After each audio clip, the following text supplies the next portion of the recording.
Guys, it's your girl Coco Kenzie back at it with another video, guys.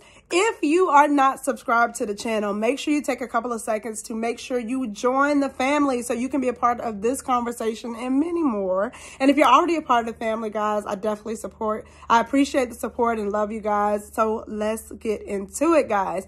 So Zeta Confidential dropped yesterday. And if you're not a part of the family already, then every week we break down Zeta Confidential and what was discussed on the blog and related to the blog itself, real life. But we break it down typically Mondays, but sometimes Tuesdays. And that just means that life is happening, okay? So don't judge me, okay? But we're going to break it down. Yesterday, Zeta talked about industry relationships being fake or real. Now, of course, for the obvious reason, I find it interesting that that would be the topic that she chose. But even more, the reason that I really like it is that it came off the heels of the Grammys Sunday night. Now, for me, I don't know why, like, everybody else watches and gets excited, but for me, I love award shows. I do. Now, I know some people like it for the awards. They like to know who won. They like it for the performances, and I like those things too. But even more, I like to people watch because it's like one of the few times out of the year where we really get to peel back what is actually going on in the industry, who likes who may not like who's friends that maybe you had no idea were really friends. It's just a way to really kind of see what's going on. So I always kind of just I find that so interesting. And when you see that camera pan around that room, baby, and they don't know, okay, I love it. I love the facial expressions when people are performing, when people are talking, and you get to see kind of how people really feel. Some of just the little things, like I know you had Lizzo Sunday night with her flask. I love that, and I live for those real moments where you really get to see that real people, and it's not a performance going on in that moment. So that's something that I really, really like to see. So, but as it pertains to relationships, fake or real in the industry, are they real? How do they work? Are they I always say, I will always say, I say it every week, multiple truths can exist in one space. So for me, I'm going to talk now that while I feel that in relationships, there are multiple types of relationships in real life and in the industry. There are three that I want to talk about specifically, and these can be romantic or platonic. They don't have to be romantic, but relationships are going to be based out of love. And that means just you fell in love. Maybe you fell in love while you were working on your craft together. Maybe you fell in love because you have the same interests. I mean, it's very similar to real life. Then you also have the relationships where they're based on protection, because maybe you have a secret. Maybe you don't feel protected in this industry. You don't feel, you feel exposed. You don't feel like the right things are around you, and you need that protection. And that person, the other person, wants to protect you. And while this also can be based in a more romantic relationship or seen and presented as a romantic relationship. But then also we have relationships where people are protecting their kids, their families. So we're going to get into all of those things. But then also, lastly, you have opportunistic relationships. Now, of course, they can bleed into one another because I've already said multiple truths can exist in one space. But opportunistic relationships just are based out of opportunity. Now, y'all know, and I don't know if your mama said, but my mama always said growing up, fair exchange ain't no robbery. I didn't get it as a child, but I get it now. And I say that in a sense because if we are both getting something out of the relationship, which is my most relationships, everybody, whether it's I'm giving you love and I want that love reciprocated back, again, whether I want that protection and you want to give it, it's just, it makes you feel good to protect me and makes me feel good to be protected. But, as long when there's opportunity and everybody is mutually understood, then hey, that's fair. We see it all the time. I know I don't know in you guys' timeline, but it's a story that's been coming up quite a bit where it's a 22-year-old girl, and I think the man is 60-something years old. And I've seen outrage. And of course, don't get me wrong, I don't like it. Especially as a parent, if I had a girl, I would be like, oh my God, no. But separating that from it, is it fair exchange? And I say yes. This man wants, she's a gorgeous girl. He wants a trophy. He wants something to present. It makes him feel good to present this woman, to say, I have her on his arm. And to her, he's got the bag. He knows he has the bag, and that's what he can offer to her. So along with that security and all, now you hope that love is involved, but if not, if everyone is okay with the agreement made or understands what it is, then fair exchange ain't no robbery, y'all. But as it pertains to the industry, where it starts to get a little bit murky, as in real life, is that it's so intense. Like in real life, you know, we have to worry about our friends and what our friends say. Maybe our siblings have to say, our mom and dad, cousins, whatever. But we forget sometimes that in the industry, these are all real people who still have, while they deal with those things that we deal with on an everyday basis, where we deal with the opinions of our friends, our family. And on top of that, now they have that plus fans who think that they are friends. And of course, you know, I'm sure people are very appreciative of their fans, but they're dealing with that. Fans who think that they know them and everything about them. Then people who don't like them or don't wish them well. Then so, you know, you got fans who think they own you. And then you also have like the tabloids, paparazzi, who feel like it's their God-given right to know every single thing about you. And God forbid, child, that you come from a reality TV show, and especially one based out of love, because that's all she wrote. Because if you come from that, then it's like, I have every right. And even those that are able to capitalize from reality TV and become different, you know, stars in their own right outside of reality TV, is still like this right that I need to know. The cameras never shut off. So even though the show ended that you were doing and you're no longer doing that and you're making that pivot, it's like, no. I have the right, because we've already done this for 24 hours and it's set that this is what we're going to do.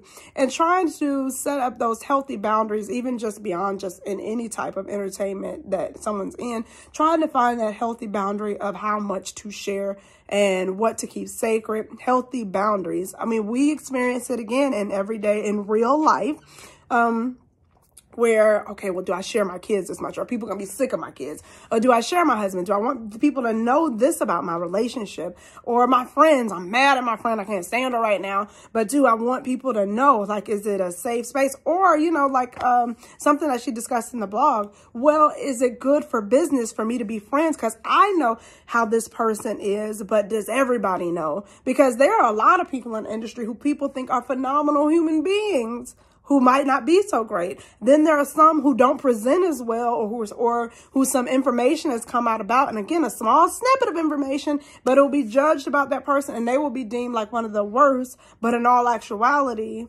their character may be better than the person who we think is the greatest. So it's just a very interesting place to navigate. Even just, I think about just even on a small level, just taking it away from romantic relationships. I think about the situation with Cardi B and, well, Offset and Quavo. And of course, it coming out that there was some kind of altercation with them at the Grammys.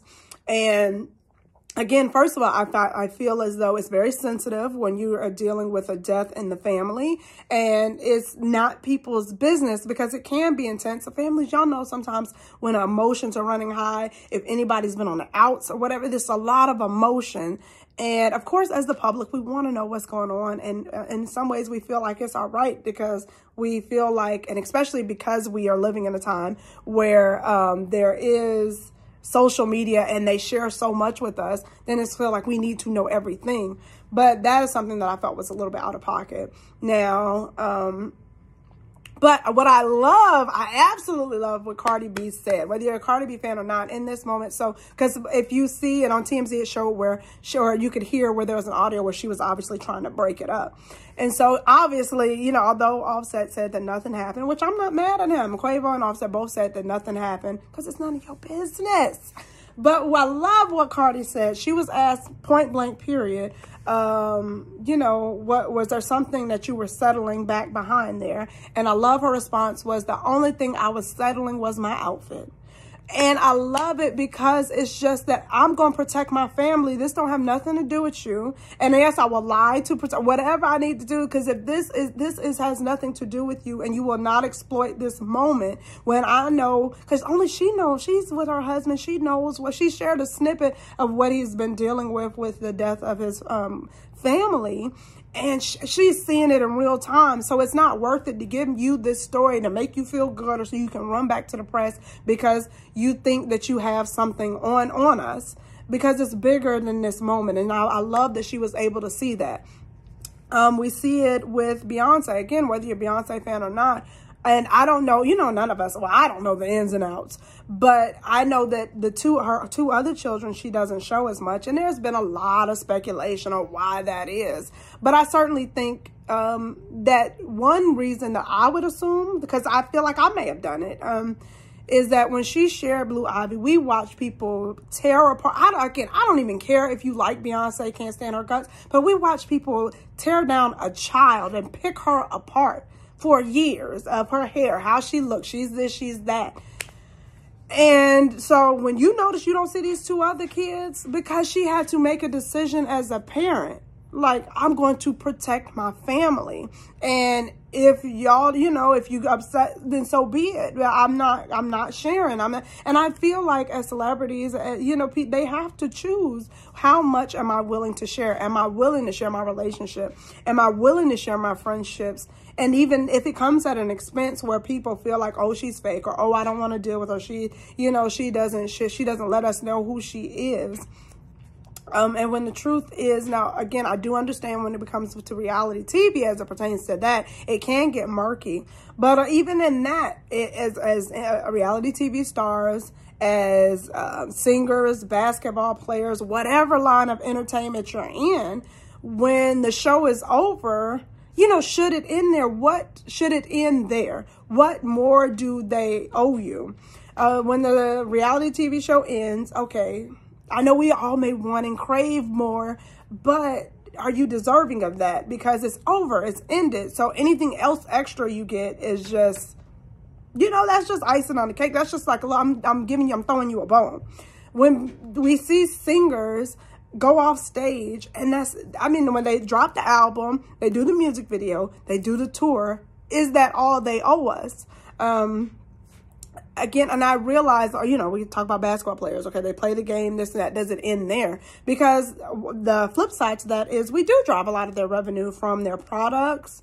Now with social media, because this is so different from old Hollywood, where everything was so protected. Your business was your business. So when you went out to entertain, that was what you did, and that ended there. You didn't know about people's business. You didn't know. And I love Dolly Parton. I hope you guys love that. I love Dolly Parton. Like, I just think she's just such a force to be reckoned with. But what you don't know is Dolly Parton's husband. You don't see him. I mean, to the point where rumors were coming up about her with different men and that, because you never saw her husband. But that was his choice. And that was her choice, to keep her relationship private. And apparently it has worked. It has worked for many, many years for her. But also in old Hollywood, where you did have people who, you know, did not want their sexuality to be exposed in fear that it would ruin their careers. And, you know, and Hollywood would protect them back then. They would make these relationships up and present to the public. It wasn't until the 80s, when AIDS came about and people start being outed due to the disease, that you really found out more about people's lives. It was just a different time that we live in. But how do you navigate this new space to where you give your fans enough to where they feel, you know, because in some ways it is a blessing, because social media and that, when you have your followers and things, it's almost like an interactive fan club. So we don't have just the old school kind of mail. It's like, well, I can be with you in real time, and trying to find that balance of, okay, well, this is where I cut off.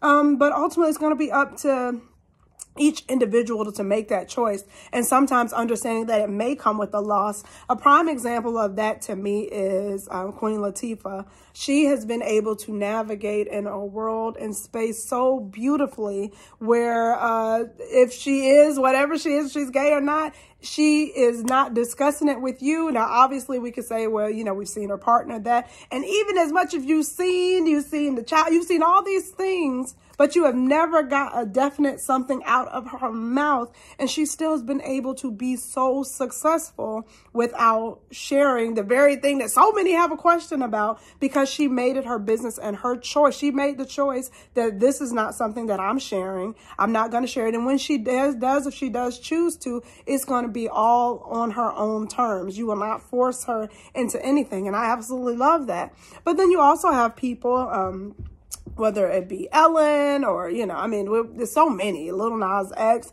who decided to come out, and it was freeing to them, and whichever, and they've still been able to navigate and be successful. So again, everything just on your own terms, but you know, you go in knowing the risk, but whatever you do, when you do it on your own terms, you're able to stand firm and feel good about your decision. I hope. I know sometimes when stuff doesn't seem like it's going, as you wanted, especially like you hate to lose out because, you know, you wanted to protect your relationship or your privacy, or you supported somebody who you know personally. Like, I know this person, I know this part of this person, and you try to share that side and humanize someone, and you're attacked because of said whatever relationship or whatever might have transpired in that moment that the public doesn't agree with. And you may have even other information on somebody else, but you don't disclose it. So it's just a rough space, and then, you know, you lose out. But again, whatever you do, if you're doing it on your own terms, then you can feel good and you can feel safe in making that decision. Like when Cardi B wakes up, the fact that she was like, you know, I'm a lot, whatever, you're not going to mess with my husband. She can feel good and stand firm in that. The fact that Offset came back knowing doggone well that it was some kind of altercation. You crazy if you think I'll fight with my brother. But he's making that choice to choose himself and his family first. And when you do that, because when it all crumbles down, God forbid, but if it does, when everything is stripped away, when the fame, the thing, because there's so many, it's not even their real names. Like when you know, get down to the people that really know you on a first name basis, they know your government name, they know where you live, they know where you come from. If you are good with that, with them and yourself, I mean, again, only if these are healthy relationships in your family, because sometimes we need to scratch them out too. But then that's all that matters, because at the end of the day, that's all you have. Like, you know, so, and you know, all you can stand on are those things. So while your reputation obviously is important, but also, you know, standing in your truth and whatever that looks like for you. You guys let me know what you think about, you know, industry relationships. Can they be real? Can they be fake? Is it okay for them to be fake? What do you guys think? I cannot wait to talk to you guys real soon. I will check you guys later real soon. Peace. Have a great day. I love you guys.